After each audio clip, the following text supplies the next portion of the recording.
Aloha, everyone, and welcome to Hawaii J20's Solidarity Series, United We Stand Against Exclusion, Expulsion, and Extermination. We also want to welcome the audience that is viewing us on live stream, and so we are all here together tonight. My name is Alan Suemori, and we at Hawaii J20 would like to thank Harris United Methodist Church, Indivisible Hawaii, and everyone who has made this event possible tonight.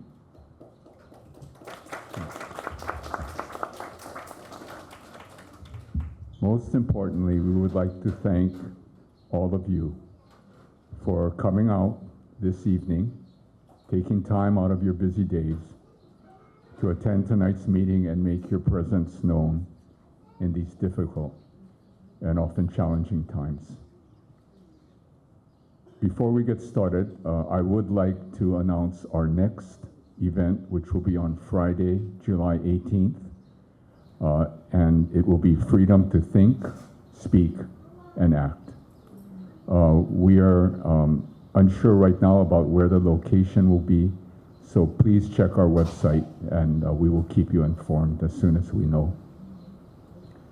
Tonight's discussion will touch upon how the current attacks on immigrants, the LGBTQ community, women's reproductive rights, working people, and the poor root back to the 19th century theories of eugenics, which called for the selective culling of the human race based on myths of racial superiority and discredited science.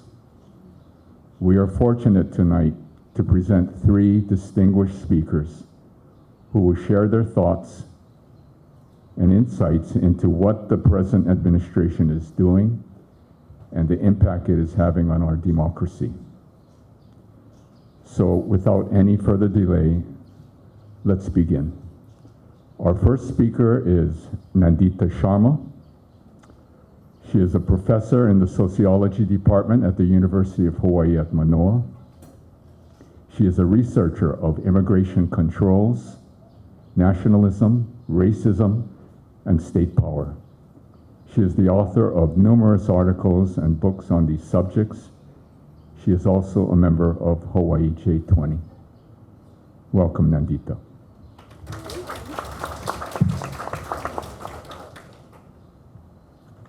Oh, do you want me to speak? Okay. Sorry. Hi, everyone. It's my pleasure to actually be giving a talk on the relationship between eugenics and immigration controls. But I'd like to start with a little bit of celebration that Mahmoud Khalil has finally been released from immigration detention. And of course, you know, I know that all of us in this room aren't going to stop until everyone is free. But this is a very important start. So I'm going to talk about immigration and why it is that anti-immigrant politics are at the core of Trump's fascist agenda. Indeed, why migrants are in the eye of the fascist storm that is blowing across our entire world. We need to be very clear-eyed about why it is immigrants, i.e. non-citizens, who are the ones being rounded up en masse by heavily armed, masked, and unidentified men and women across the United States. Why it is immigrants who are being hauled out of their homes and their jobs and their cars. Why it is immigrants who are afraid of going to work or to school or to protests. Why it is citizens who stand with immigrants who are being manhandled, held, and even charged with ridiculous made-up crimes. Why it is laws concerning immigrants that are being defied. Why it is court orders concerning due process for immigrants that are being ignored. Why it is protests against deportations that has Trump calling out the National Guard and the Marine Corps. Why it is foreign students who are being told to turn over their social media accounts to the US government. we need to be very clear on why it is immigrants and not citizens who are currently the focus of attacks, because it's neither accidental or coincidental. Starting with immigrants is purposeful, because the entire current political order rests on making a serious and consequential distinction between citizens and immigrants, a distinction that shapes whether someone has rights, whether someone has entitlements, or empathy from other human beings. From the start, eugenics, or the politics of claiming that some human beings are better and more deserving of life than others, has been central to the creation and justification for immigration restrictions. While the term eugenics was not coined until 1883 by Francis Galton, the wealthy scion of a family that made its fortune in gun manufacturing, the idea of eugenics had been in circulation since the 1860s. In the 1860s, however, there really were no immigration policies anywhere in the world, but that would soon change. Eugenicists, intent on creating a United States that existed for what they called at the time Anglo-Saxons, were enormously interested and influential in enacting the US's first immigration laws. The three aspects of eugenicism that we're here to talk about today, exclusion, expulsion, and even extermination, were all part of their agenda.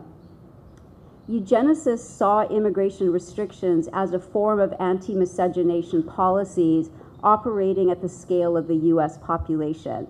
Anti-miscegenation laws, if you recall, were intent on keeping people who were differently racialized, some white, some black, others Asian, apart at a national level. Putting into place new immigration restrictions was aimed at keeping the quote-unquote races apart at a global level.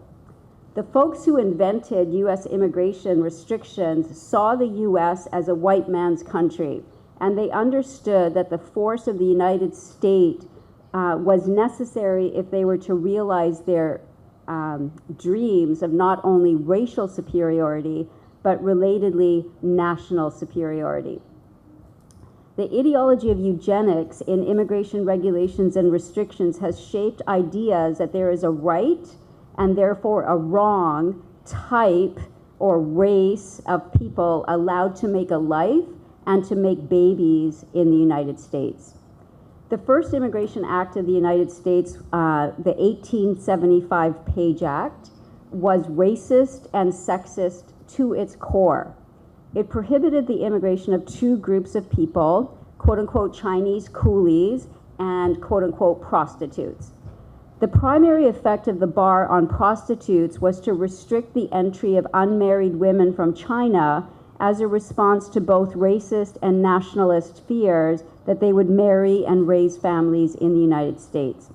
A ban on Chinese coolies was regarded as necessary by those who regarded themselves as the real Americans.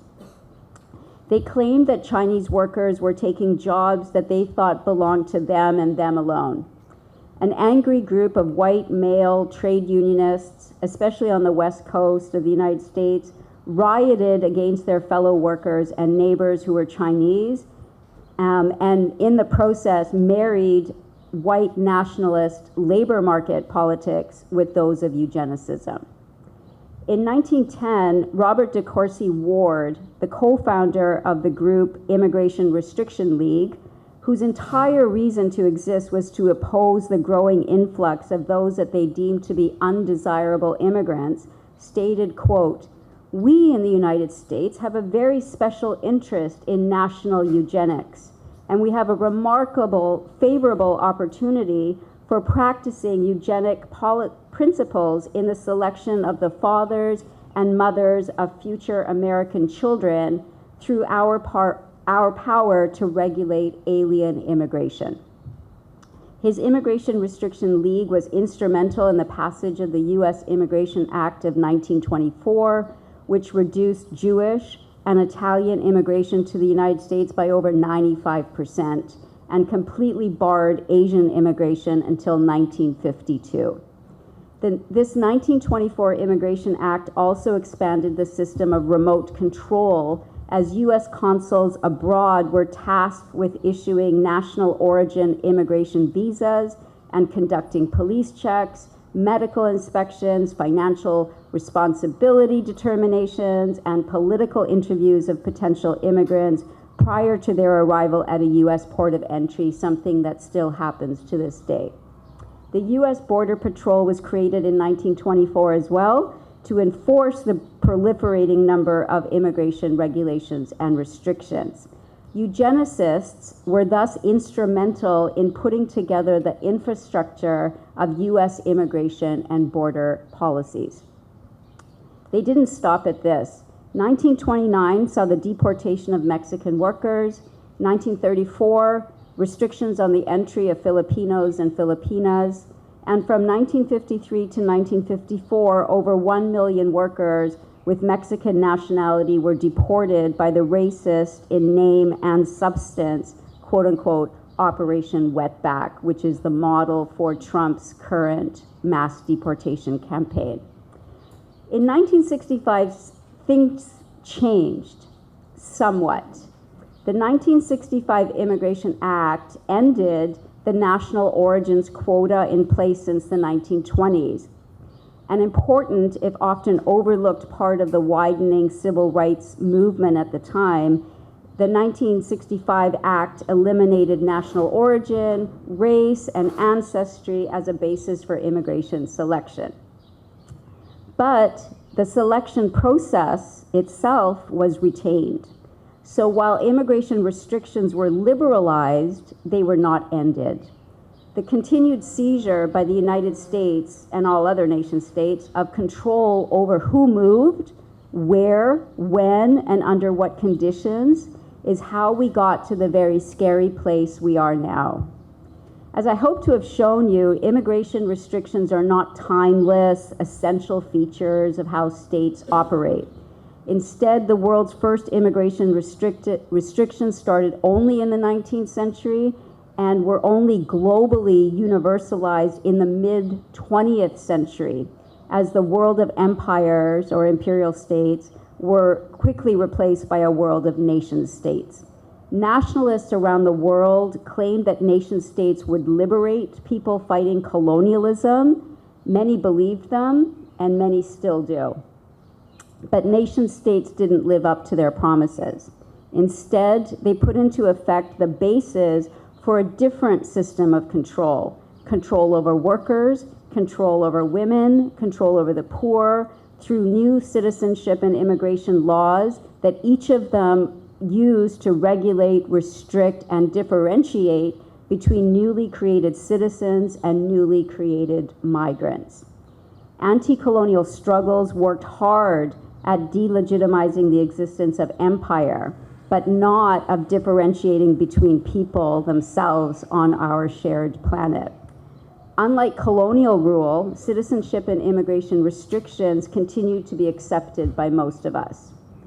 Precisely because national independence did not produce equality or peace in our world, people had very, very good reasons to move. Something that human beings have been doing, of course, ever since there have been human beings, which is about 200 to 300,000 years ago. While immigration restrictions, of course, have only existed for less than 2 centuries. In this new post-World War II world of nation states, passports proving one's nationality have become absolutely crucial. The post-World War II world, presented as a freer one, was in regards to people's freedom of mobility, a world in global lockdown. To enter the territory of one or another nation state, and this is especially so in regards to the nation states in the rich world, of which, of course, the US is a part, national passports are an essential part of authorized cross-border movement. And just as there is a very steep hierarchy of nation states in our world, not all passports are equal. Rich world passports open doors, while poor world passports get them slammed in people's faces. Contrary to the myth that unauthorized migrants should just get in line, as Trump's jacked up border czar Tom Homan said yesterday in the New York Times, there is no line. Most people in our world will never get authorization to move to the rich world, where the world's wealth and power and peace are hoarded. Which national citizenship one possesses is now the greatest predictor of life outcome, meaning how long and well one can expect on average to live is shaped by which nation state you are a citizen of. Many of us have called this a system of global apartheid. This term purposefully borrows from and draws parallels to the racist apartheid system of South Africa. There, racist segregation and discrimination were enforced and justified by categorizing Black people as citizens not of South Africa, but of various Bantustans invented and absolutely under the control of the apartheid regime. Under apartheid, Black people were said to have their own homelands and thus could not make claims on the government of South Africa because it wasn't theirs. Likewise, those cast as immigrants are told by nationalists to rely on their own nation states, as if that wasn't a cruel joke in a world of such deep and abiding inequities. As poet Warsan Shire puts it in her poem entitled Home, you have to understand that no one puts their children in a boat unless the water is safer than the land. No one burns their palms under trains, beneath carriages. No one spends days and nights in the stomach of a truck feeding on newspaper unless the miles traveled means something more than journey. No one crawls under fences. No one wants to be beaten, pitied. No one chooses refugee camps or strip searches where your body is left aching or in prison. Keeping people out is about creating a wall of exclusion around the things that states, and sadly too many citizens, claim are for citizens alone. We take a world of nation states with their citizenship, immigration, and border regimes for granted. That is to our great detriment. The benefits of citizenship everywhere being severely eroded under neoliberal austerity programs, just as, and again not coincidentally, immigration politics are everywhere intensifying, needs to be paid attention to.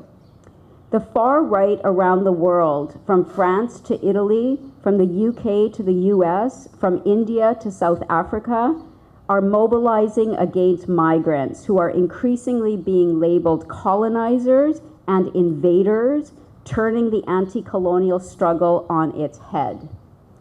A parallel between the economic and social environment of the United States today and that of Germany in the Weimar and especially Nazi periods is clear in today's debates over immigration. Then, as now, the discussion centered on decisions about who was and was not a true member of the nation, and crucially, who should and who should not hold national citizenship. Then and now, these conversations were deeply informed by the politics of eugenics. Who deserves life and who does not? After the Nazis took control of the state in February 1933, they promoted the most limited view of German nationhood, and this became central to its normalization of fascism. In the Nazis' 1935 Reich citizenship law, German citizenship was limited to people racialized as German, those loyal to the Nazi regime, and those meeting fascist standards for physical and mental normativity. As a result, Jewish people, and soon later, people categorized as gypsies, Negroes, as well as people said to have, quote, mental and or genetic deformities, were each stripped of their German citizenship for the purpose of making them deportable. Deportation was the Nazis' first final solution to the quote-unquote question of the existence of people that they deemed inferior and therefore a threat to the German nation. We now know, of course, that the Nazis' planned expulsion of these now stateless people failed, largely due to the refusal of states around the world to dismantle their own immigration restrictions and admit the victims of fascism in. Refused admittance by these other states, large numbers of the Nazis' victims were forced to remain in or return to Nazi Germany. Nazi concentration camps became Nazi death camps after it became clear that the Nazi plan for deportation would not work. We have not learned our lesson. After the Nazi regime was defeated, many people did their best to challenge racist ideas and racist forms of discrimination. Natural and social scientists alike wrote reports that there was no basis for the idea of separate races of human beings. But nationalism and the citizenship and immigration restrictions that are at their core were not only left intact, most of us were enthralled by them and remain so. Unquestionably, Trump's popularity revolved around his racist anti-immigrant politics, with his discussion of Mexicans as rapists and criminals, barring all Muslims and people from quote-unquote shithole countries from entering the United States, his promise to carry out the largest mass deportations since the deportation of over 1 million people to Mexico, many of them US citizens in the 1950s, continues to be his biggest applause line. Countering Trump, and therefore fascism, requires us to do more than simply bust myths about the value of immigrants. It is absolutely correct that immigrants create, not take jobs, that they pay more in taxes than they receive in social services, that they are a critical workforce in key economic sectors, that they are less likely to commit crimes than US citizens, that they are on average more educated than US citizens, that they are our co-workers, our neighbors, classmates, and colleagues, that their existence is necessary. We need to do more than justify the current system in which being classified by the US as a migrant, especially an unauthorized migrant, results in being paid less than citizens and working in jobs that are more dirty, dangerous, and demeaning than those done by citizens. We need to ask questions more than who's going to pick our coffee or who's going to process our chicken nuggets if Trump was to deport the number of migrants he said he will.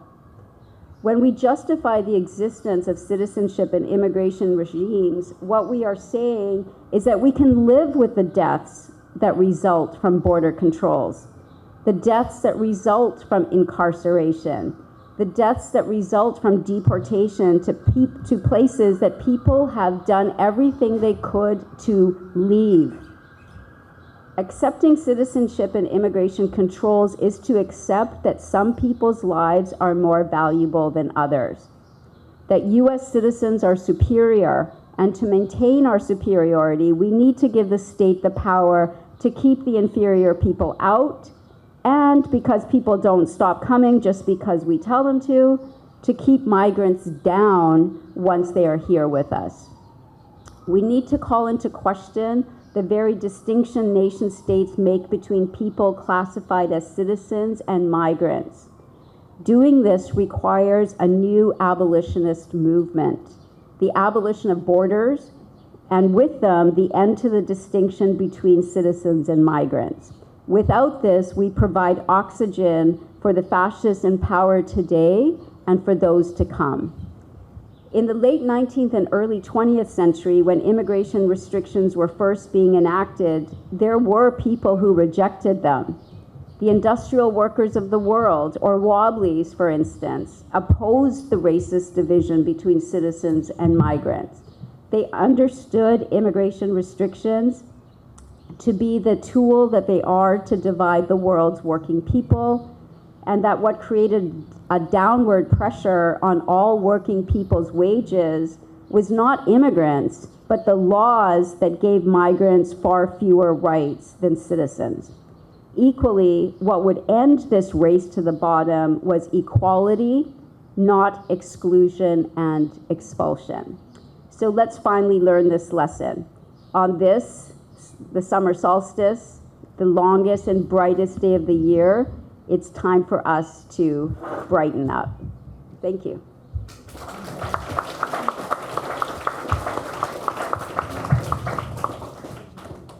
Thank you, Nandita. Our second speaker is Mari Matsuda. She is a writer and founding scholar of critical race theory and intersectional feminism. She is also an artist. You may see her work at marimatsuda.art. She has taught at the University of Hawaii's William Richardson School of Law, Georgetown University, and UCLA. She was the first tenured Asian American woman in law and has several articles on lists of the most cited law review articles. She is a lifelong participant in movements for peace and justice, a vocation she inherited from her parents. She grew up in Los Angeles and Honolulu and is a proud graduate of Hawaii Public Schools. Let's welcome Mari.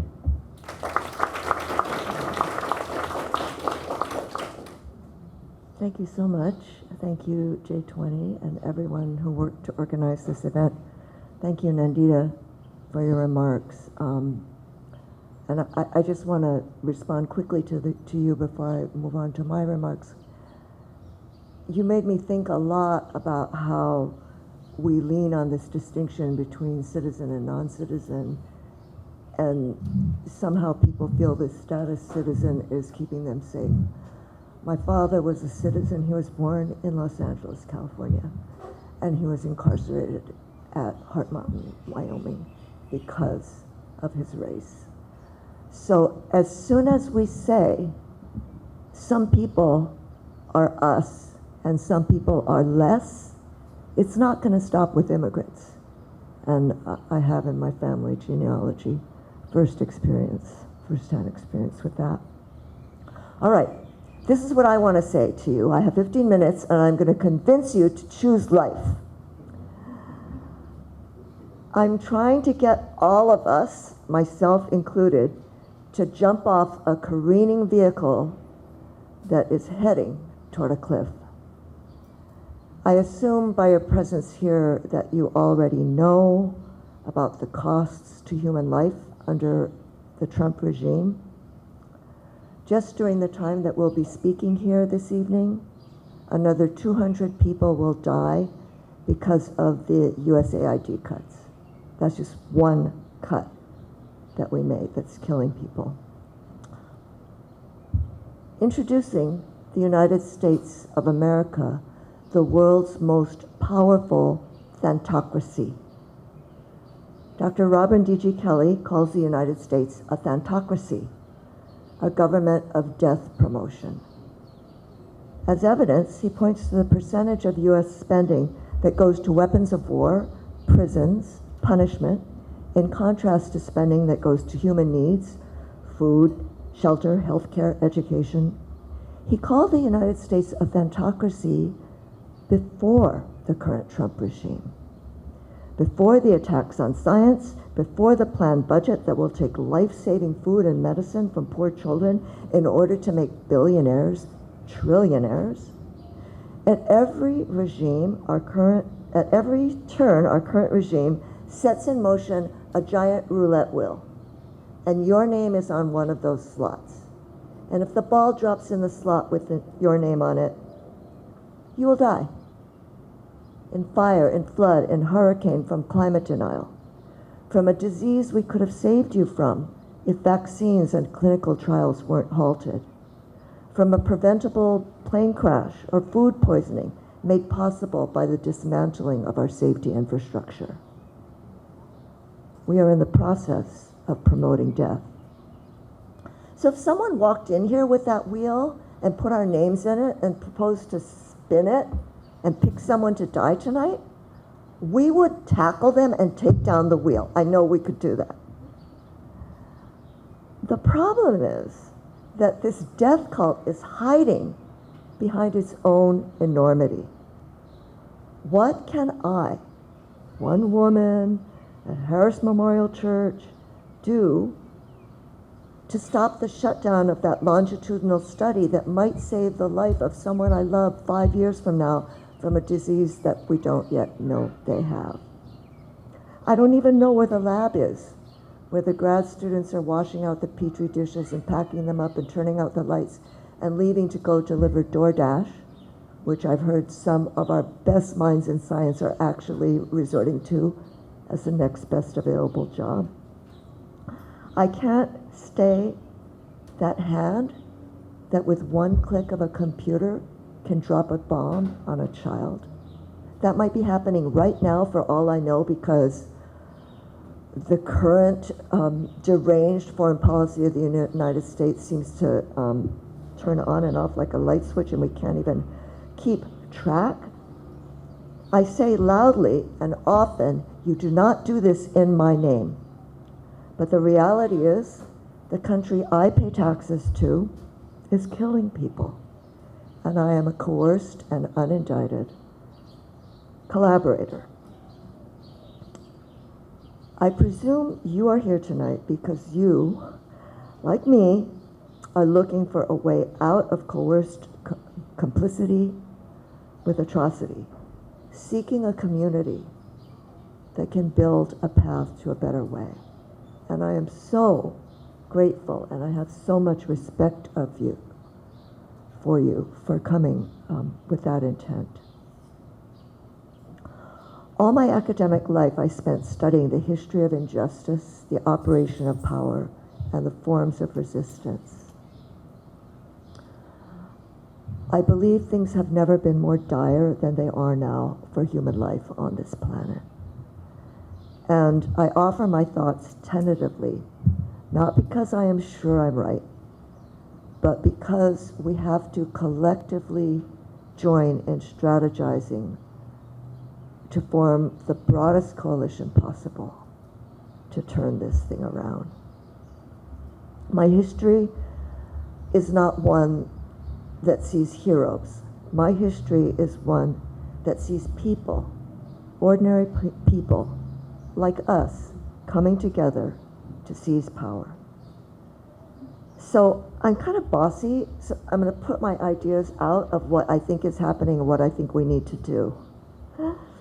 But what I'm trying to do is start the conversation that every successful change movement has. What are our shared values? What are our shared needs?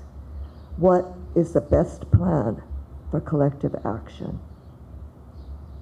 I'll tell you what I think. You push back from where you stand. We have to figure it out together. All right, here's my bossy 2 cents. We have 3 things to do now, loudly. First, call out the death cult. Every time they take a whack at us, like this week when they banned health care for trans children, when they said that that was legal. Wow, they simultaneously shut down access to the specialized hotline for suicidal trans youth. There's not a parent I know who would not sacrifice everything to save their child from harm. We have to make clear that science-denying death machines are putting bullseyes on our children's backs. What does it feel like to run for your life with a child on your hip? Well, ask your friends who survived the Lahaina fire. We know the horrors that befall us when profits come before human needs. But in order to function psychologically, we deny. And that brings me to the second thing. Somehow, we're going to have to learn how to live without denial, but still live in desperate times. It's an insane practice. I love you. What's for dinner? Climate catastrophe is coming. I love you. We should RSVP to that party. Babies are starving in Gaza. All right, this is absolutely not what human beings are programmed to do. We are programmed to keep our head down, move forward as best we can, focusing on our small immediate needs and not big structures of overwhelming historical dimension. If you are wondering why our so-called leaders in the Democratic Party seem frozen, unable to respond with the fight that we need, it is because they are wired the same way, programmed for the status quo, programmed to play to the all-important middle, incremental change, small asks, accepting authoritarian creep. And we'll do this. We'll start accepting the scarcity. Today they'll say, stop watering your lawn. And the next year we'll be lining up for water. We'll muddle by. We'll learn how to do it. I call on us to see how bad things already are, the emergency of the environmental harm that is beyond repair, our regular choice of war when diplomatic alternatives are well developed and available, the unconscionable neglect of human needs that generates unsafety and insecurity and easy manipulation through fear. The triple threat, rapidly escalating wealth inequality, climate chaos, nuclear proliferation, has brought us to the edge of a cliff. And I want us to see the edge and then say, hell no, you are not taking us over. It will require an unprecedented mobilization to walk us back, and massive, audacious steps if the human species is to survive. And we will continue to make our sweet little lives as good as possible, plant our gardens, go to the weddings and baby luau's, and we will have to keep gathering in rooms like this one to figure out how together we are going to fight back. The third thing we have to do, have a concrete vision of what choosing life looks like. We're human, and therefore we're experts in human needs. We spend a lot of time worrying about our health and shelter. Even those, like me, I'm comfortably housed, but I worry about where my kids will live, worry about the students I know, the young assistant professors, the working poor, who are all competing for increasingly unavailable affordable housing. I want to live in a community where all are housed and fed and educated. I hate the vulnerability of growing old on a planet of unmet needs. Every time I see one of those scary local crime reports, the guy on the moped that's snatching purses, I think that's another kid we failed to educate. I'm not making excuses for him or any bad actor, but just pointing out that desperate times produce desperate people, and building a new prison is not going to help us if we keep manufacturing desperation. I'm so happy to have fellow panelists who are teachers from places like Iolani School. They know what quality education looks like. Their beautifully manufactured campus says to students, you matter. Your learning matters. You are someone we value, and we expect you to contribute great things to our community. We could say that to every single child on the planet, and I promise you, if we gave every child Iolani quality education and the prerequisites for partaking of it, which is a minimally decent standard of living, if we gave that to every child on planet Earth, we wouldn't need to build walls and stockpile nuclear weapons and devote huge swaths of our local budgets to policing and prisons, or the kind of thing Nandita was talking about, this fetish around the passport and keeping people out. You know, as you were saying that, I remember that I grew up without a passport, And I traveled to Nogales, Tijuana, Vancouver as a teenager without a passport. This is a very new thing, this fetish of the border and citizen versus non-citizen. So, as I speak, I know there's a chorus of, but how will we do it? How will we pay for it? We know how to do it. We know what good teaching looks like. I have colleagues up here, all educators who know that. We know what kids need to partake of a good education. Start with adequate nutrition, not what we're currently doing. Do you know that the proposed Medicaid cuts will include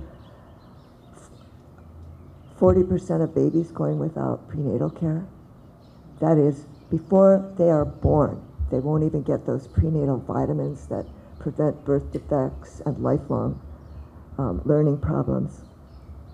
What we spend on children is an investment with dividends, and what we don't spend on children is a harm that will multiply exponentially over time. I learned this from my mother, who was a veteran of the war on poverty. She was in the first cohort of Head Start trainers. And she taught me that quality early childhood education has lifelong, proven, evidence-based, positive effects. You can name your metric: future income, staying out of prison, less teen pregnancy, success in higher education, higher outcomes for future offspring. It was proven in longitudinal studies that poor children who went to Head Start did significantly better on all of those metrics than a matched cohort of poor children who didn't get Head Start. You know, Head Start, that program we just chainsawed in the last round of violence against the poor. I offer my body as testimony to the fact that we can end poverty.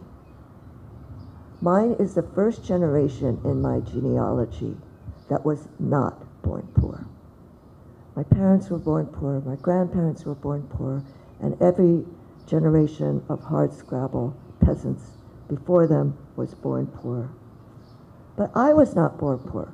My parents were in that lucky cohort who survived the Depression, came of age during the New Deal, when government policy deliberately was designed to grow the middle class, to increase education, to redirect spending to human needs, so that we could all be better off in the stable, healthy war this will create. I will fight anyone who tells me that that is unrealistic dreaming. I am a realist, and I am fighting to outlive the thantocracy. This is not a poor planet. There is manufactured scarcity. We have more capacity now, due to technology, among other things, than ever before in human history. We could get off fossil fuels, feed and house every single human, end war, cure cancer, build schools that are buzzing palaces of learning, produce glorious art and culture. There's a university over in Manoa full of experts who could tell you how to do those things. That's why universities are targets. Thantocracy abhors life-affirming solution. It abhors critical thinkers who reveal that the concentration of wealth in a few hands was the goal, strip mining the planet, literally and figuratively, was the means, and what theorists call hegemony, this false sense that the way things are is the only way they can be, is how they got us to quietly go along with it. Well, historically, at crisis junctures like this one, the Gramscians call it the conjuncture, humans have emancipated themselves from complacency and demanded change. That's how we got the New Deal. If we force the billionaires to stop hoarding, If we stop overconsumption that is hurting our souls and our bodies as well as the environment, if we provide for the basic needs of all, we can cease conflict, drop our military budgets, those sinkholes of wealth, the missile silos where our dreams of mutual prosperity go to die. I am not saying this is easy. I am saying that I choose trying over ceding my grandchildren's future to chaos, scarcity, fire, flood, and war. I'm going to close with one little story, and it comes from this very building. In the last century, a group of us, many different kinds of people, gathered here at Harris to organize for a nuclear-free Pacific. That nuclear freeze movement was the result of little community meetings all over the world. Grandmas in Palau were meeting. Women were gathering on Greenham's Commons in the United Kingdom. Everywhere, people were saying, we choose life over nuclear destruction. And the first major nuclear disarmament and pullback from the nuclear threat was the result. That threat is still with us, but we ended the immediate escalation between the US and the USSR, and that may very well have saved us from nuclear winter. The crisis we face now is actually bigger because we can decommission warheads. We can't turn around habitat and species loss, melting glaciers, bleaching coral.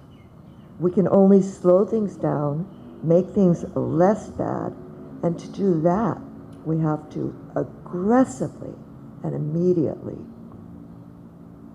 change how we're running just about everything.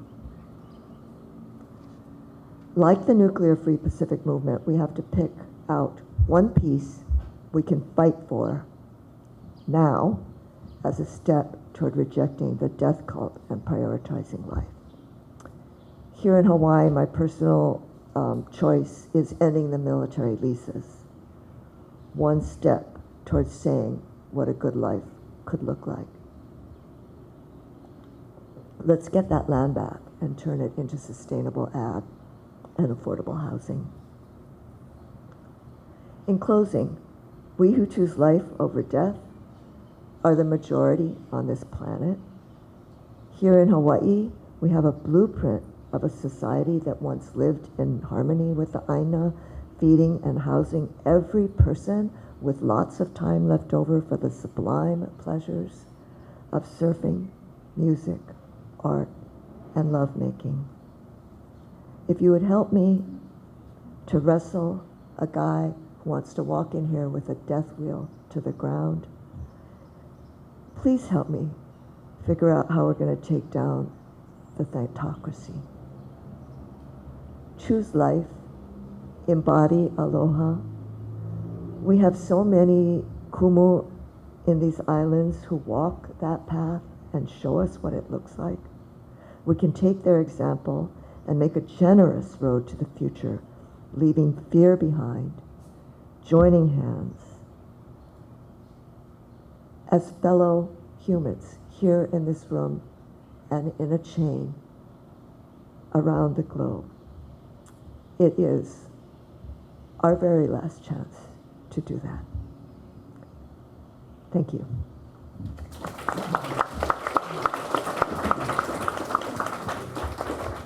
Thank you, Mari. Our third and final speaker is John Bickel. John is a veteran educator in Hawaii public and private schools. He currently teaches classes in AP History and Government at Iolani School and is the co-director of the school's Modern UN program. Born and raised in North Dakota, he is a longtime Hawaii Democrat and served as Patsy Mink's press secretary in several of her political campaigns. Welcome, John. Thank you. And thank you all for coming here tonight on a Friday night. Not usually a place for people to be at political meetings, but I'm glad you're here. Thank you. One of the topics tonight is about eugenics.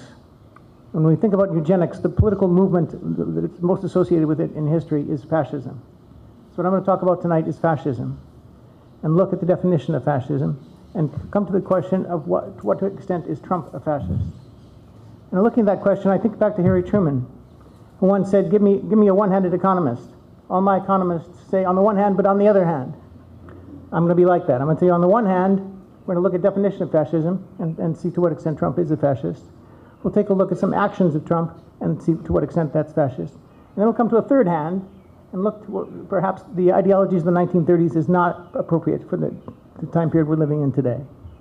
Let's start with basic ideology.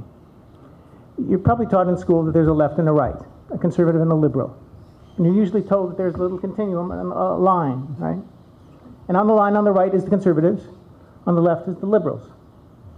And when we think about what is encompassed with those, we might want to think about the values that they embody. And in fact, I would argue that on the left, there's a great appreciation for equality. On the right, there's an appreciation for inequality. But the interesting thing about the left versus right is it doesn't necessarily always work. Why is it that fascists and communists are fairly similar? Because I think that there's actually an X and a Y axis here, not just one single Y axis. In fact, there's another thing, which is liberty. And in fact, you have in the center pro-liberty. If you go far to the extreme on either side, you end up against liberty. And that's when you get the right and the left coming together. And so the fascists and the communists don't look that far apart because both of them are very convinced that their ideology is the correct one. So convinced that they need to destroy all political ideologies which oppose it to embody and protect their ideology, right? And both the left and the right, the fascists and the communists, do the same thing. So it's really not quite the same. And if you understand that, you understand a little bit about what fascism is, right? Fascism is that far extreme that supports, number one, a value of inequality, and two, a value of opposing civil liberties and opposing liberty in order to protect that value of inequality. But there's another way to look at this. Not just values, but I actually argue that another interesting way to look at fascism is in groups, to take a look at the interest groups which come together in a coalition. Fascism, I would argue, embodies three key or groups in society which come together.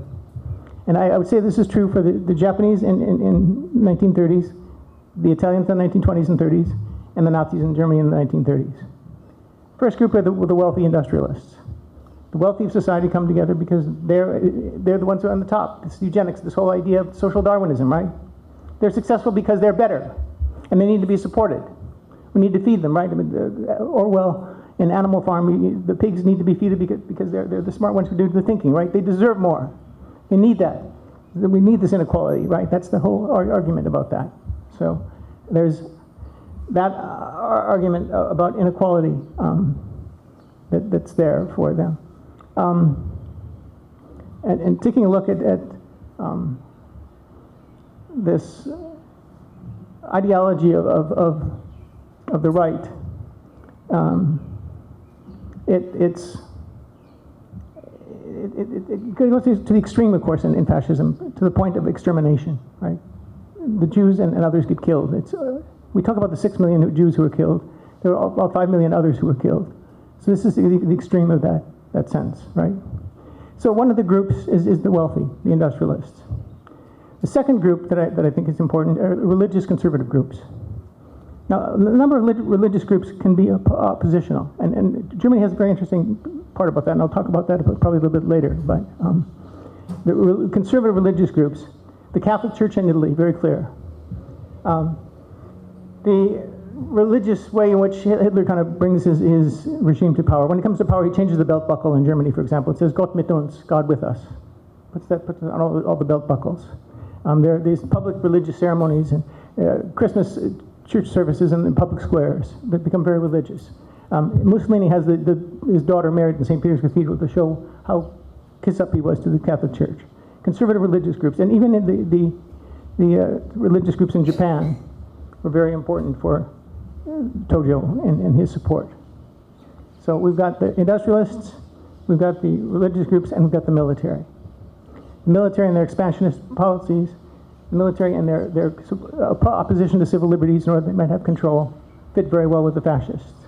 When those three groups get together, as they did in the 1930s in Japan, Italy, and Germany, it created fascism. On the left, we have intellectuals and labor union groups. Labor union groups, not necessarily labor union members. Because if those labor union members are very religious conservatives, they could come to the other side, right? And in fact, a number of the working class citizens, as you see with Trump, right? Somebody pointed out to me recently the voting patterns on Oahu for Trump. And I didn't know this. I haven't verified this, but somebody told me. Hawaii Kai voted overwhelmingly for Harris. Hawaii Kai, traditionally Republican territory, right? Gene Ward's territory, folks, right? Voted for Harris very strongly. Which neighborhood did not? The working class neighborhoods of West Oahu, folks, right? The working class neighborhoods. Why is that? Religion is a key part of that. They're not looking out for their own economic interest. They're being distracted by something else. And that fascism distracts them. Makes them want to believe about the importance of themselves as a person. You are better than somebody else because you are white or you are whatever, right? And there's that sense, I think that's a very key part of fascist ideology. So the labor union organizations and the people often are left when some of the rank and file members don't necessarily fall with the labor union. Intellectuals are another core group that support the left in the opposition to fascism. So what extent does Trump fit into this? I'd say he fits very well. His organization is built among the wealthy, all right? Look, we had Elon Musk, right? And Doge. The billionaires of the country are lining up behind Trump. Religious conservative groups, solidly there. Why is he doing all the anti-gay stuff and the anti-trans stuff? Because he's kissing up to the religious right, correct? Certainly not, and they're all part of his kind of a personal philosophy before he became a part of politics. He looked very much like a libertine, right? Not a religious conservative, but he's now kissing up to that. And by the way, there's an interesting parallel with both Mussolini and Hitler, who personally don't exhibit a lot of religious inclinations, but publicly they wanted to look like that, right? So the very same thing with Donald Trump, interestingly enough. We've got this groups that fit, and the industrialists, the religious groups, and the military, of course, is also kissing up to Trump, and probably kissing up more if he gets more expansionist, and if he engages in a war against Iran. We'll see more hail to the troops, more flags flying around people's yards to try and show their patriotism. So yes, to a great extent, Donald Trump is a fascist by that definition. Let's take a look at some other parallels. And I admit I pulled these off of my favorite AI, which is Perplexity AI. Authoritarian leadership and cult of personality. Cult of personality is another key parallel, right, when we take a look at the comparison between the two. The extent to which this is not necessarily a party of ideology, certainly not a conservative ideology. Trump is not a conservative by the traditional sense. Ronald Reagan is rolling over in his grave, right? We all know that. It is about Trump as a person, and that very, very much is there. Nationalism and populism, very key core, right? As a matter of fact, something I saw out of UC Berkeley described it as authoritarian populism is the definition of Trump, and I think that may be an even better description than fascism, and we'll talk about that in my third point. But let's continue my second point, which is there is this parallel of nationalism and populism. Scapegoating and dehumanization of minorities fits both very well, right? And a lot of the stuff that Dr. Sharma talked about fits with that. And even some of the things that Matsuda talked about, all what kind of laid the foundation for that. So I won't go any further into that. Undermining democratic norms and institutions. Yeah. Let me use this as an opportunity to talk about an interesting peculiarity. We have seen Senator Patilla handcuffed. We have seen politicians in Minnesota killed. We have seen intimidation on the part of people in this country that are similar to acts of violence committed by the SA in Germany, the black shirts in Italy, and the Kempeitai in Japan. But there is a difference, folks. In Germany, there was the SA, or the stormtroopers, or the brown shirts, right? They were first, by the way, a party organization, not a government organization. And similarly, the black shirts in Italy were a party organization, not a political government organization. The Kempeitai were not. They were entirely a government organization. I don't see in Japan quite the equivalent of the brown shirts and the black shirts. But in Italy and in Germany, there was this organization. The difference between Trump today and those the 1930s Italy and Germany is that there was not a coordinated organization in the United States. There's no equivalent brown shirt or stormtrooper, right, that exists across state lines. These are acts of individuals, lone wolves, so to speak, right, that are committing these acts of violence, similar to the acts of violence committed by many of the fascists in the 1930s, but not in the same coordinated fashion. But let's take another look at Hitler. It's very bizarre. In a couple of occasions, the brown shirts would go and commit these terrible acts of violence against Jews. Hitler goes on the radio the next day and says, "This is too far. We are better than this." Yes, Hitler said that. We are better than this violence. He wanted to look good. He talks out of two sides of his mouth, right? And he got away with it. It's amazing. The same thing happens with Trump, right? He's able to talk out of two sides of his mouth and say two different things, right? We take a look at the first concentration camp, Oranienburg. Hitler took the press on a tour of that camp. Did George W. Bush take us on a tour of Guantanamo Bay? No. Who's the better Democrat? The answer may be Adolf Hitler. But again, just because he had this two-sided way about himself. So it's kind of interesting to look at that extent to which there is this paramilitary organization in the country, which we don't have yet and hopefully won't have. But that's kind of an interesting kind of quirk of the situation. But he certainly undermines democratic norms and institutions. Use of crisis narratives and fear-mongering, right? I just heard on the radio today, the number of national emergencies we've declared is a record, right? In the first 100 days, we have more national emergencies under Trump than the last, 4 or 5 presidents put together. Everything's a national emergency, and that fits very well with what happened under the fascists. Particularly, again, take a look at what actually happened under Hitler. So he comes into power, does not have absolute power, has not got the Enabling Act passed. What happens? A man named von Lübbe, a Dutch communist, a foreigner, lights a match, which burns down the Reichstag in Germany, an act of terrorism by a foreign communist, and that gives him the excuse to pass the Enabling Act. Basically suspending the democracy, right? It's all over, folks. Because we have this terrorist threat we have to address. And therefore we have to be able to arrest people without a warrant, and with that, he uses it to abolish the Social Democratic Party and make the Nazi Party the only party in Germany. And there again is a key difference between the fascists and today. There clearly is still a multi-party system in the United States. Otherwise we wouldn't be here, right? They would abolish this meeting. This meeting would legally not happen, but it is happening because we do have a multi-party system, thanks be to God, and we need to keep it and defend it.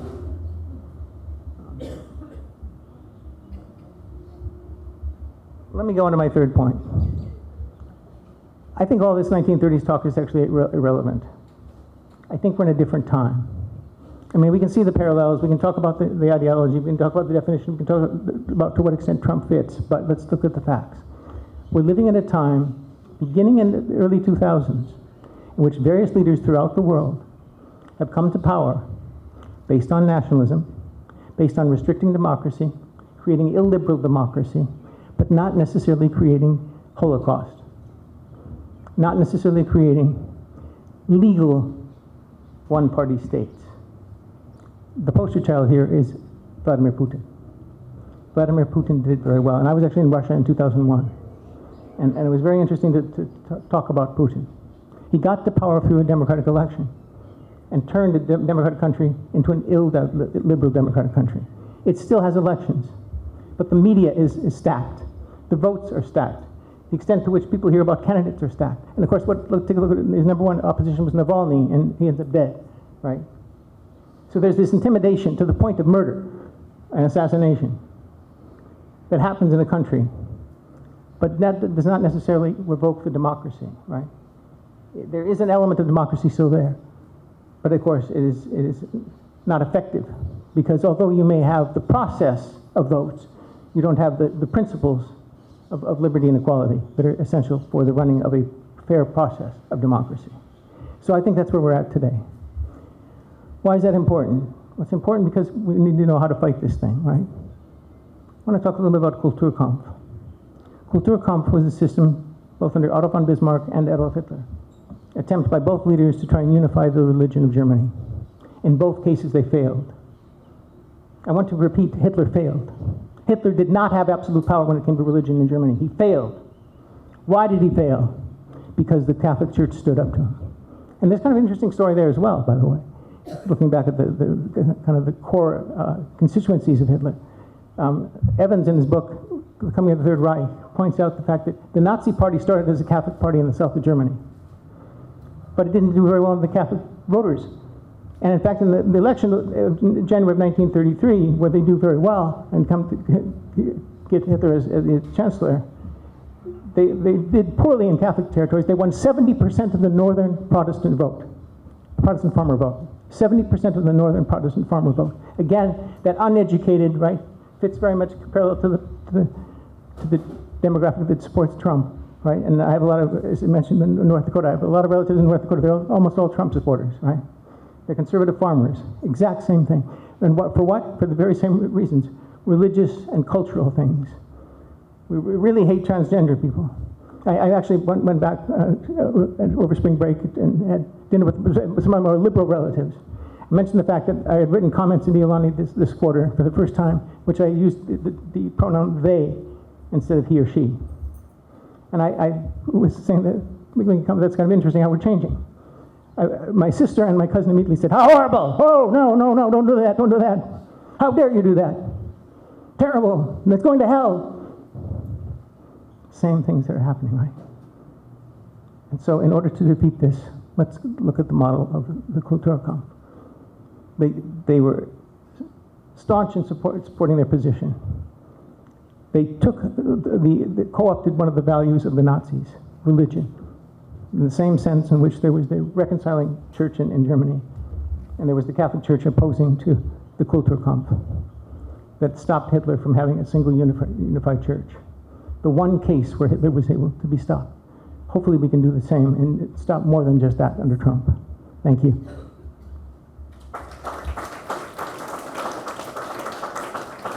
Thank you, John. Before we proceed, can we have a hand for our three speakers?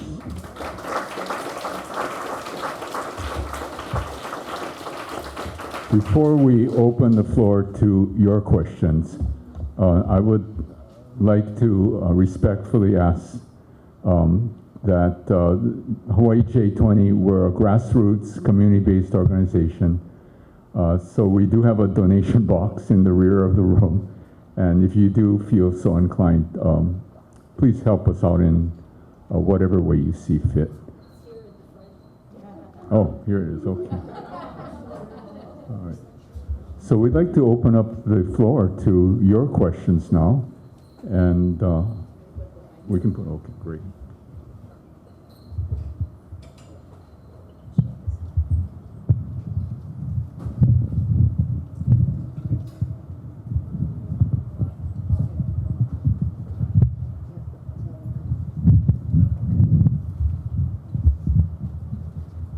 So please come up and share your questions.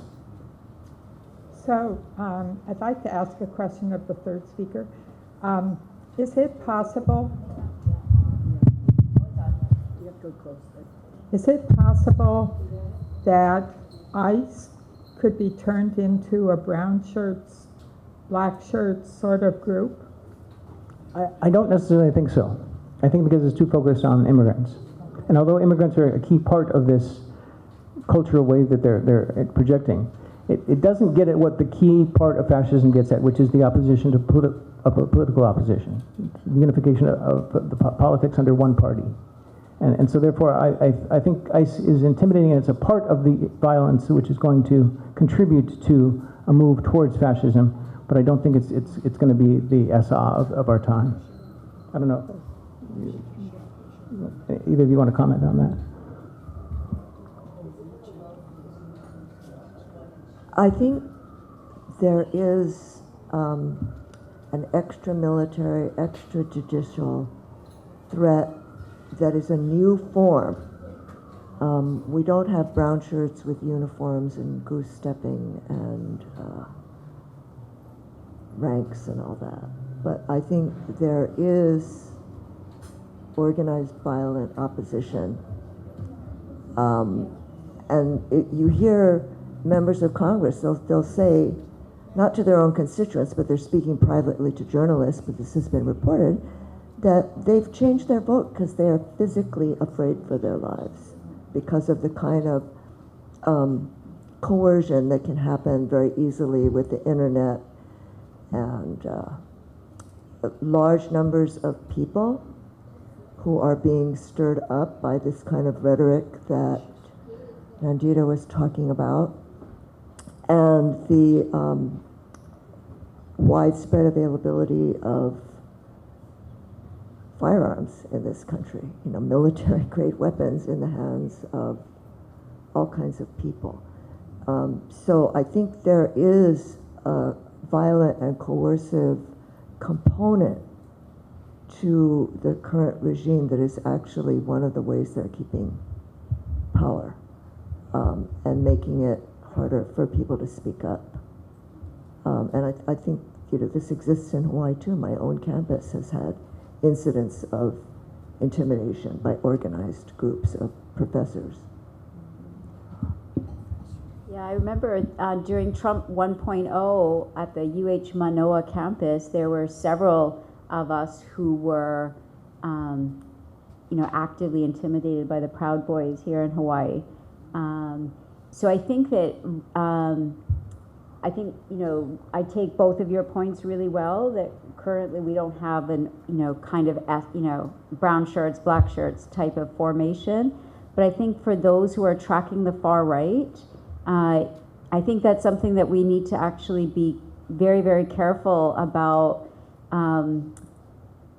undermining their ability to form such a political organization. I think that that's one of the things that those of us who are opposing Trump really need to keep our eyes on, because we know that the far right are in fact very organized in the United States, and help us if they ever stop fighting with one another and form that kind of broad-based coalition of the far right in that way. That would be very dangerous. Just one thing about ICE that really bothers me is when they do the raids, you don't really know who all the people are, that are arresting people or going after them physically. They could be... Because we have streaming audience, if you could okay. speak very close at that one. All right, I'm short now. They're really not identified. So they could be some of the Proud Boys or some of the, whatever militia. Like you pardoned all those J6 guys. And there was probably a reason for that, well, several reasons. But, you don't really know who's going around with ICE right now. And the other thing is Palantir. I read Robert Reich's thing today about the danger of Palantir and what was the purpose of, Doge. And the guys that were with Doge were saying that, yeah, the efficiency thing wasn't the issue. They were collecting data. And they were leaving all the government buildings with laptops and other things just full of data on all of us, from IRS, Social Security, HHS, all of the VA. They have, and like in China, I guess now, they have data files on all the citizens. Social credit. And that's probably what they're trying to do here. And like Thiel that worked with Musk with PayPal, and those guys all are together. And that's what Robert Reich is saying too. They're all, and Trump is pulling them in too.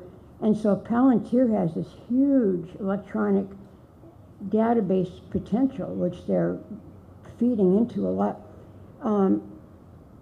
So when I put down my email address, on these anti-Trump things, I do kind of have this little fear. I don't have a lot to lose, frankly. I'm older, but I have kids, and I feel a little bit better here in Hawaii than if I were in the mainland, but that's really scary to me, the whole thing of these unidentified guys and how the violence is kind of getting to be normalized, and then this database business, all that together, and that I don't trust Trump. I mean, I just don't. Those guys are all out for themselves and don't really and life and death is not a thing to them as long as it's not theirs, you know. I mean, if some other people die, like from AIDS now, you know, what's going on in Africa and that with the downfall of, you know, the programs we had for AIDS and different things, and I don't know, it's just, all that together is what scares me a lot. And whatever I can do, like, they have the data already. I don't think we can do much about that. They already have that. I don't think we can, you know, go back on that, and so that's my fear. Whoever has any comments about all of that, I'd appreciate it.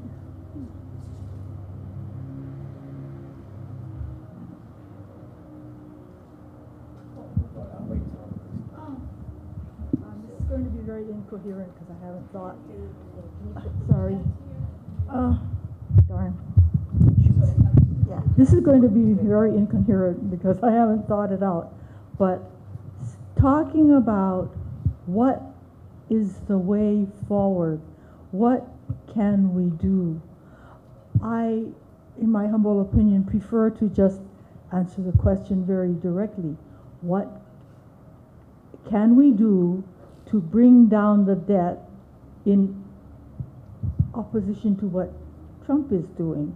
He's cutting all of the social services that is for the ordinary person in the, you know, in the country.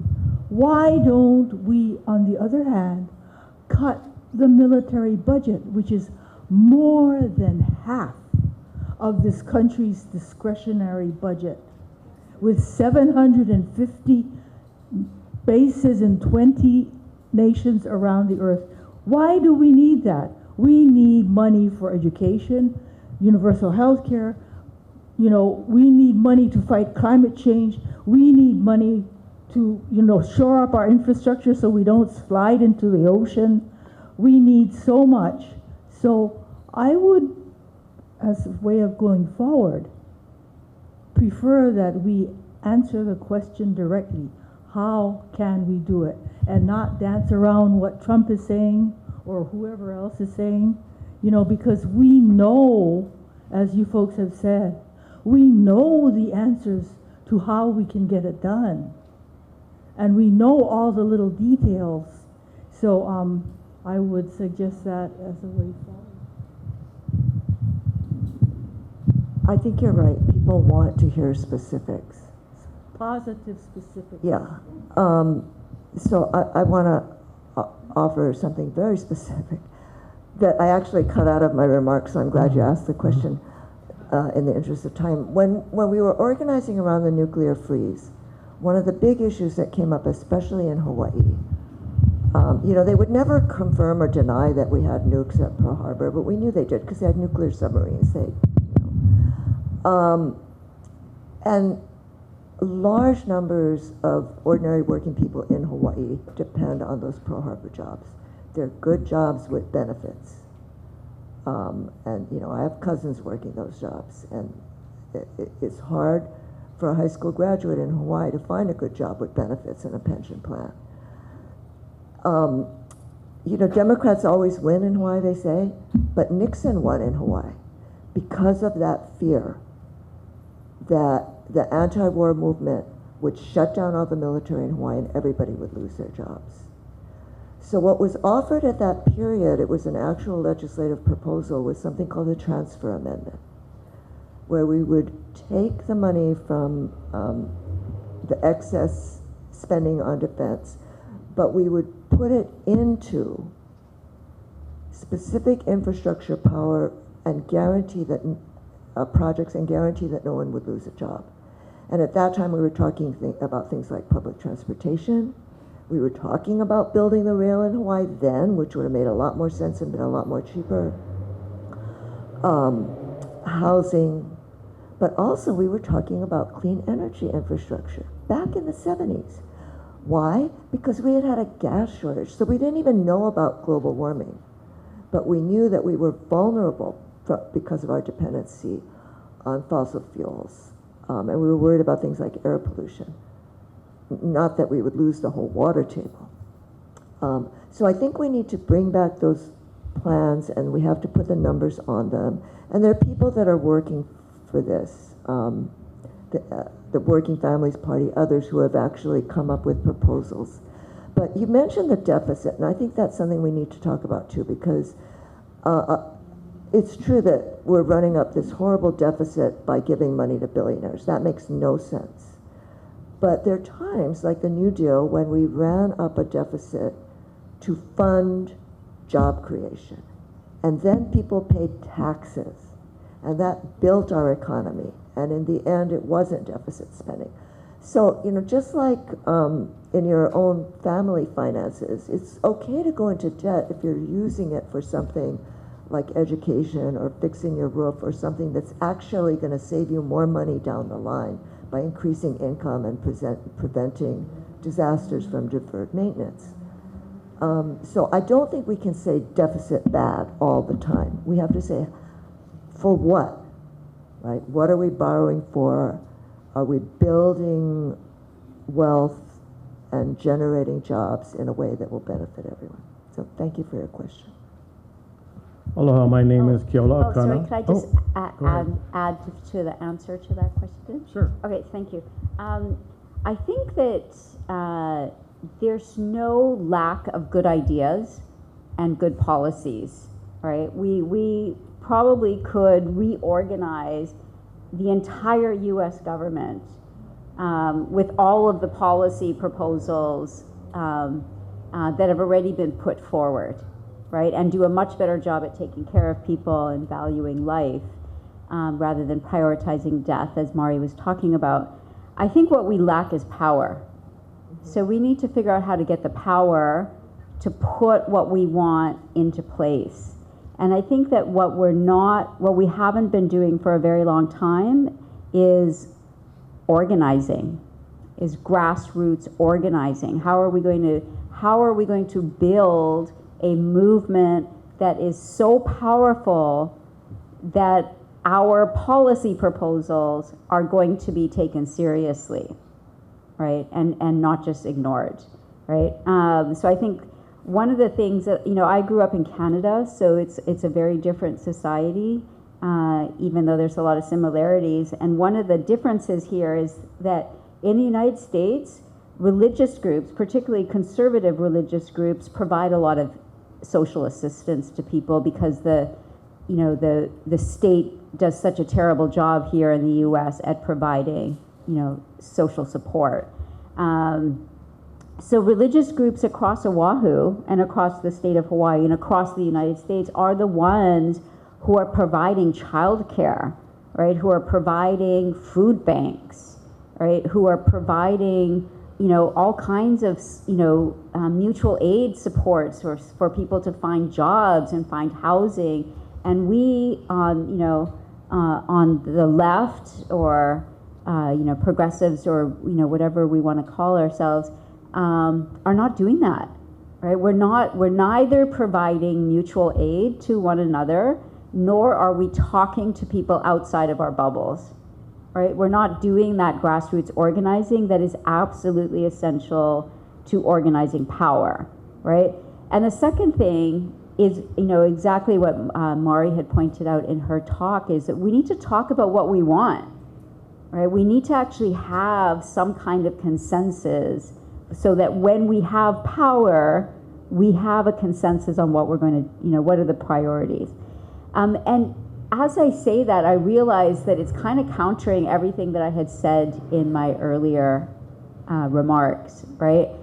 Because all of that generally tends to operate within the framework of the United States, right? So we'll have like mutual aid of people in the United States, right? You know, whatever is happening over there in South Sudan, whatever, who cares, right? Let the South Sudanese take care of themselves, right? So we actually also need a totally different system, right? And that has to be part of the conversation that we have, which is that this us and this we that we are gathering and organizing power for is not just this small nationalist we, right? That the lesson being that as long as there is someone in the world that can be paid pennies to build our iPhones for us and to mine the minerals that go into this iPhone, right? And provide the entire infrastructure for the wealth of the rich world, we are always going to be undercutting our own power, right? That our power rests in it being a world power, right? So I think that there's, at the very small end, we need to actually start doing some real organizing. Aloha, thanks for having this. My name is Keola Kana. My extended ohana is from Kauai, the North Shore. And I just heard from my cousins last week that there are ICE agents in Kilauea town rounding up people. So I just wanted to bring it down home. In our neighborhoods, this is going on Maui, Big Island. I don't know about Molokai, Iolani, but so I asked my legislator, my senator and my representative and my city council member, what are you guys doing to protect our residents in Hawaii? Not one of them got back to me. I mean, if they're not going to, they're supposed to protect us that we live here. And if they're not doing that, how do we make them do that? And I have really good, I live on the east side of Oahu, pretty good representatives and senators over on that side. So how do we get our legislators to protect our rights?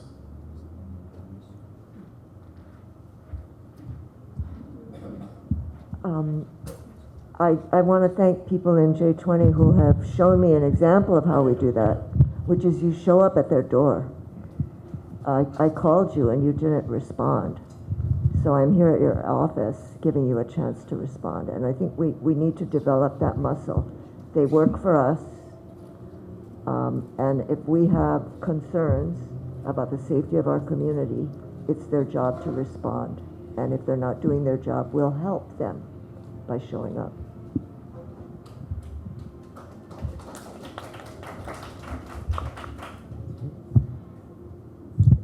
Hi, my name's Thomas Brandt. Bear with me, last week I had my 9th round of chemotherapy since December, so I'm not at the top of my game right now, but I've got 3 questions, so please count for me in case I lose count, and I'll try to. The first one, John said something, to look for a silver lining in this very dark cloud. We haven't seen anything like American Nazis assemble in Madison Square Garden like 1939, right? We haven't seen that yet. The Klan hasn't resurfaced that I know of, at least not overtly. That's not to say they couldn't. Same with the Proud Boys, 3%ers, Oath Keepers, right? I haven't seen them organize en masse. I've heard anecdotal evidence about people at rallies last Saturday, for example, where a few, in Hawaii we'd call them local mokes, right? They come up and they're dressed all badass and stuff. They don't do anything. They just sidle up to you and just kind of try to intimidate you without overt violence. But there's I grew up in Iowa. This was Des Moines, Iowa. Somebody going, 7,000 people at the state capitol.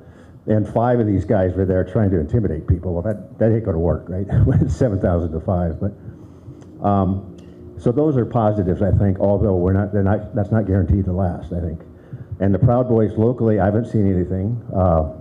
Even our rallies here, like last April 5th, May 17th, last Saturday, there used to be a vocal but small pro-Trump group on the other side of Beartania.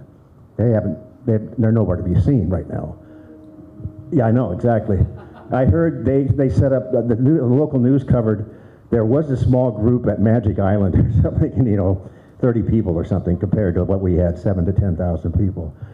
So that's all for the good locally, and even nationally, I just think, considering how in the doldrums all Democrats were since the election through the winter, and then I got a cancer diagnosis, so I was punched in the face 3 times. But by mid-February, my treatment was working. I was getting better. Trump had been in office for a month, and I did my master's and doctoral work at UH and talk about an alternative system. That's what I based my doctoral dissertation research on starting 40 years ago. A locally owned, more democratically controlled Hawaii, right? Local self-reliance and economic democracy. So I'm trying to promote my own work more than I ever have in my 46 years here. But anyway, I just distracted myself. Did I get to my 3 questions? I don't think I did. I'm just making 3 points. I'll stop there. Something might come back to me, but anything you guys have to say in response to what I said is welcome. Thank you.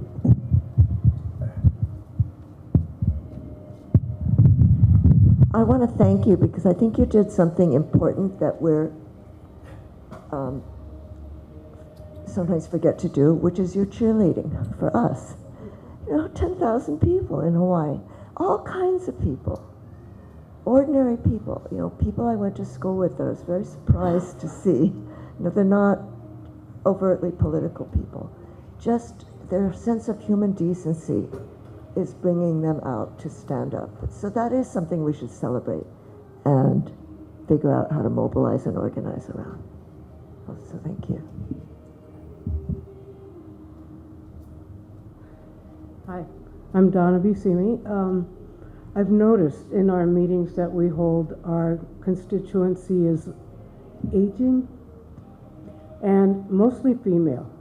And I noticed that Trump's message is very egotistical, male, I am better than somebody else. And our last turnout this last weekend was a lot more younger people.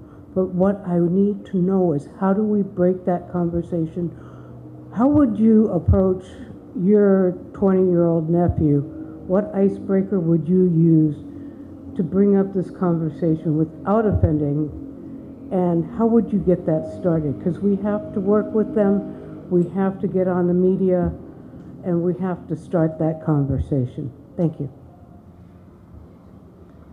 I think I would start by asking them the question, what do you care about? What issue do you care about? And I think, frankly, and almost any answer to that question, you can lead to a good answer, right? If they care about their economics, they're not going to get better economics under Trump unless they're a billionaire, right? If they care about civil liberties, they're not going to get civil liberties unless they go with opposition to what Trump is doing. So I think if you kind of focus on that, you can lead to an answer.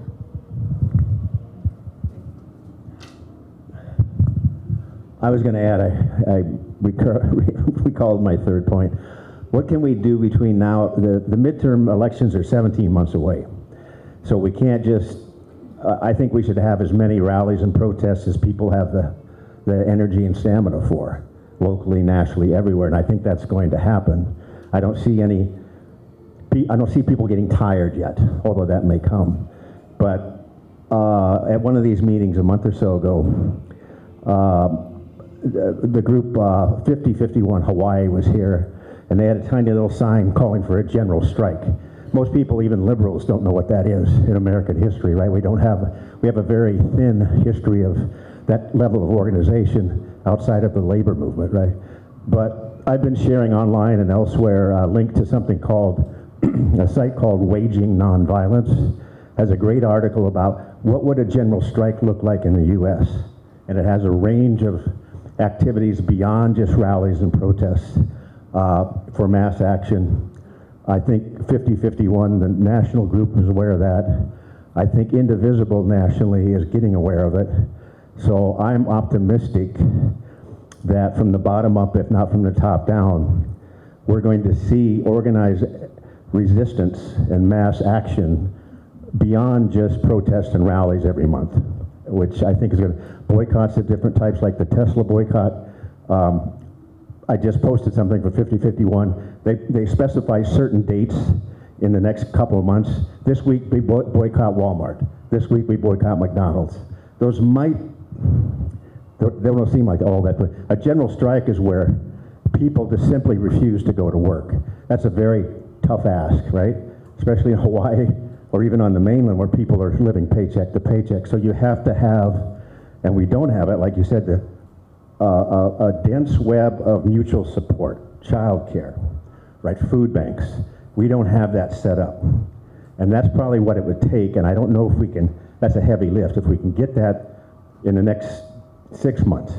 But that's probably what it would take to get enough people on the national level to say, yeah, hell yeah, I'm gonna walk off my job, and we're gonna shut down the system, because there's this well-known factoid from political science, that you get 3.5% of the country's population to say, we ain't playing anymore. That's enough to stimulate change, just 3.5%, which in the US would be what, John, about 11 million people, right? So we're pretty close already.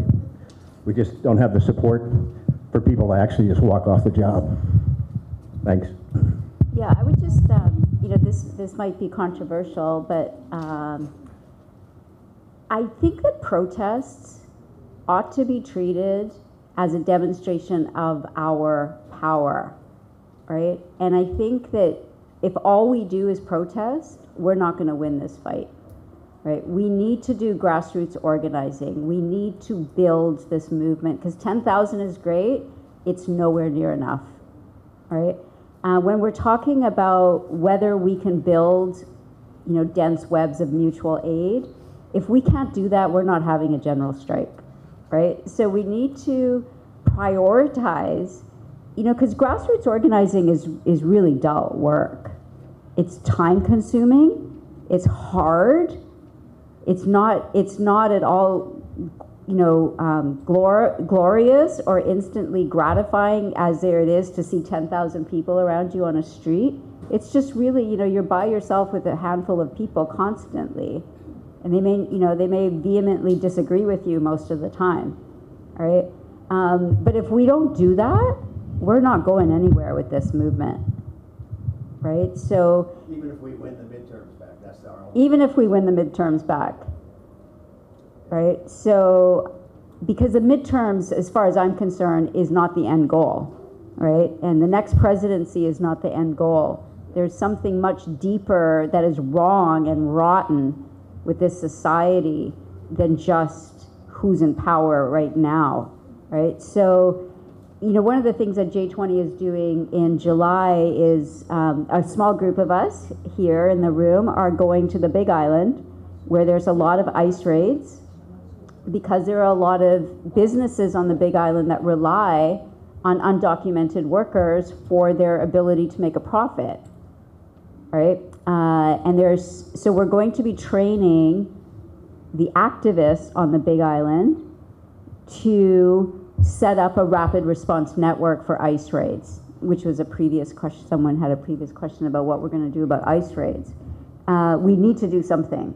And it's those actions, people take great risks when they feel like they're part of something big, right? Not just this kind of superficial feeling like, I'm here with a bunch of people that don't like Trump.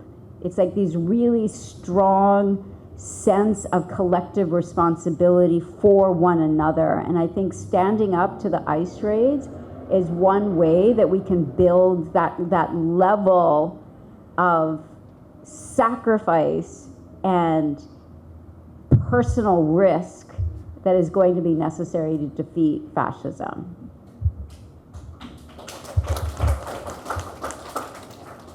I'm going to actually respond to your question about what do we have to do.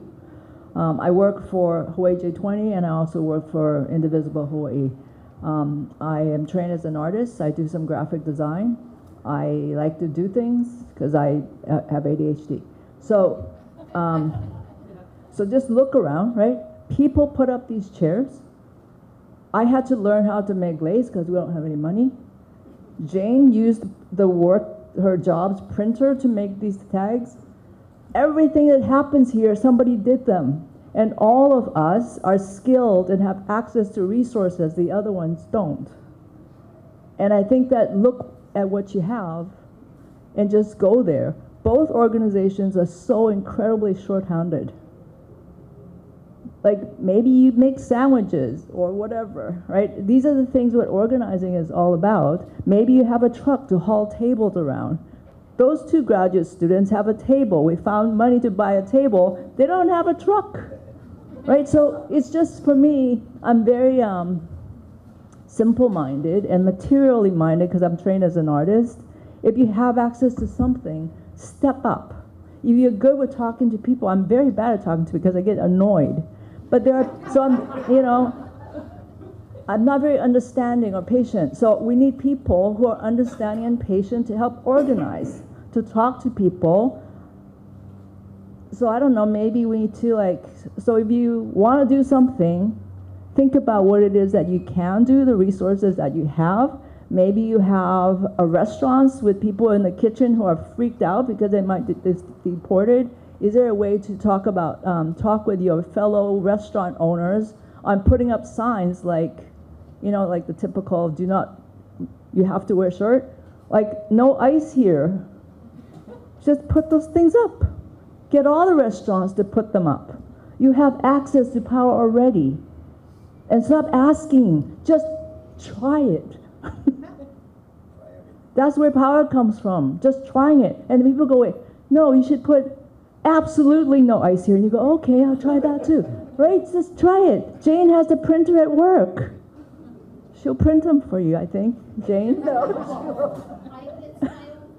Okay, maybe our printer sucks, so we asked Jane. But, I learned how to make lace, so I can do that now. That's all.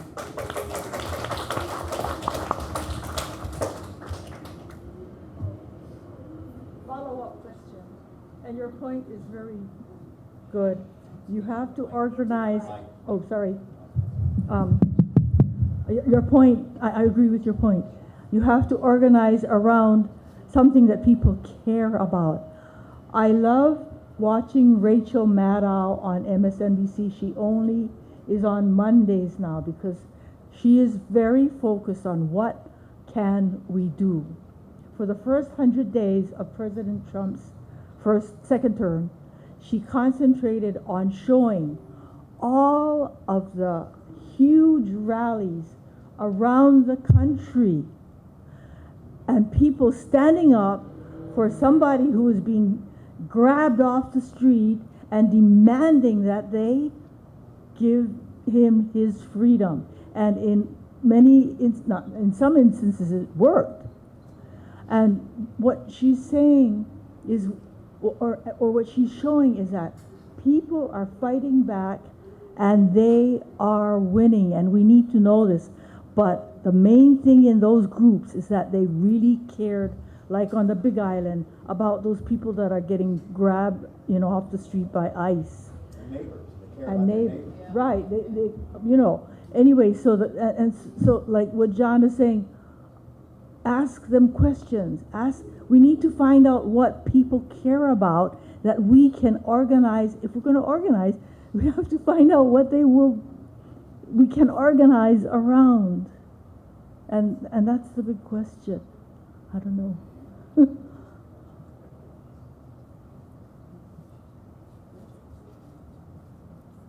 Hi. I retired and came home to Hawaii to take care of my mom. And so I'm trying to figure out what to do. So I've been working with the Indivisible group here in Honolulu. And one of the, we had a speaker who was really amazing. She'd been organizing, grassroots organizing on the mainland in Ohio and in Northern California, and then now in Hawaii. And so, but she's now hit an age where it's very difficult for her to do it. She was talking about the MAGA creep along the West Coast, along Waipahu and all the way through to Waianae. And so with respect to what you were saying about religion and culture and some of the things that motivate people when they're actually working against their own interests, it was really it was wonderful because I learned about what we need to do. And she said we need to actually find people in those communities and groom them to become leaders, because they're the ones who can talk to the people in their communities. So the people at our meeting were Asian and Haole, and we're not going to be able to go into the community because we don't fit, and we are seen as sort of the enemy. So So my question is, are you working in communities? Are you working in some of those communities? And I need to actually know whether I can do anything to help with those efforts in those communities. And just as a little story, I've been talking, so this woman has been helping me move and clean, and she's a Filipina, and she's very, I feel like she has a handler to, so she believes that Trump has been ordained by God to be president. She thinks that I don't like Trump because I'm not Christian, but I told her I was raised United Church of Christ. Is that Christian enough? But and then when I raised the question about would God condone the killing of the senator, state senator in Minnesota, and her husband, she said yes, because they're the enemy. And that totally shocked me, because she's generally a very sweet, kind person. So this is where I'm thinking about what you were saying, religion and culture, and I'm really scared, and I don't know so I just stopped talking, because I realized that I didn't know how to talk to her. So I'm not the one who can do that work. And so I just need to know what I can do and where I can do it, because, okay, so if you have any advice, I'm ready to work, even if I'm still also doing my old work. Let me respond a little bit. One, I'm very concerned about the kind of silos we live in, the media silos, and the narrow casting in our media. And I think that people are in their own bubbles, right? And in order to be able to succeed in the 2026 elections, we need to be able to get out of those bubbles and get to the other side and to the independence. And that is kind of difficult. And I think in this case that's really difficult, because you're not accepting human life, right? I think the thing we have to do is ask them the question, what do they care about? We need to be able to go to the conservatives and point out the fact that in some cases conservative values are being violated by Trump. And I think very interesting is what's going to happen with this situation in Iran. Because Trump ran on being the non-war candidate. His base was really coagulated around that idea of no war. And if he violates that himself, he should pay a price in losing some of his base. But we've got to be there to point that out to them, right? We've got to point out the extent to which that they're being hypocritical. And I think that we can do that. And I think in the case of the person that you're talking to, point out they're hypocritical. Did Jesus support the Samaritan? Yes. Right, it's the Samaritan who helped, not the others, right? You go and reach out to those who are your enemy and love your enemy. And that's clearly what you say. You don't worship the death of someone. I don't think it's going to work. And in some cases it's not going to, but in some cases it will. And winning the 2026 election, which I think is not going to be as easy as we think, is going to be built around succeeding on those margins. And the places we can pick off voters, not the ones we can't pick off. But there's some out there we can pick off. I think even more than the war Iran versus Israel, if the U.S. gets involved, I think what's going to hit home are the Medicaid and food stamp cuts. People are going to feel that. A war halfway across the world, they might not like the idea of it, but it's not hitting them in the pocketbook every day. So I'm hoping, well, that sounds perverse, but they're going to suffer, and I don't like to see that, but I'm hoping they have an epiphany or something, right? They realize I've been conned all this time. They see the light or something, right? So. Thank you for your discussion, and I really appreciate the suggestions about what we can do to help out. And we might not be able to convince someone to be a non-Trumper, but we can do small things. I'm handing out red cards. Those are the Know Your Rights cards. I've given out 2,000 so far. I give them out to people everywhere. I have them in my purse. People might not be convinced to join the Republican Party or not join the Democrats, but they might be able to be convinced to help out their neighbor, their gardener, the person who cleans the hospital that they go to, etc.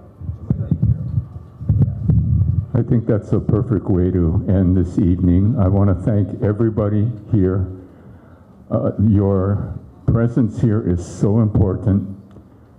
I think we all learned that we have to stick together, help each other, move forward. Can we have a hand for these three speakers?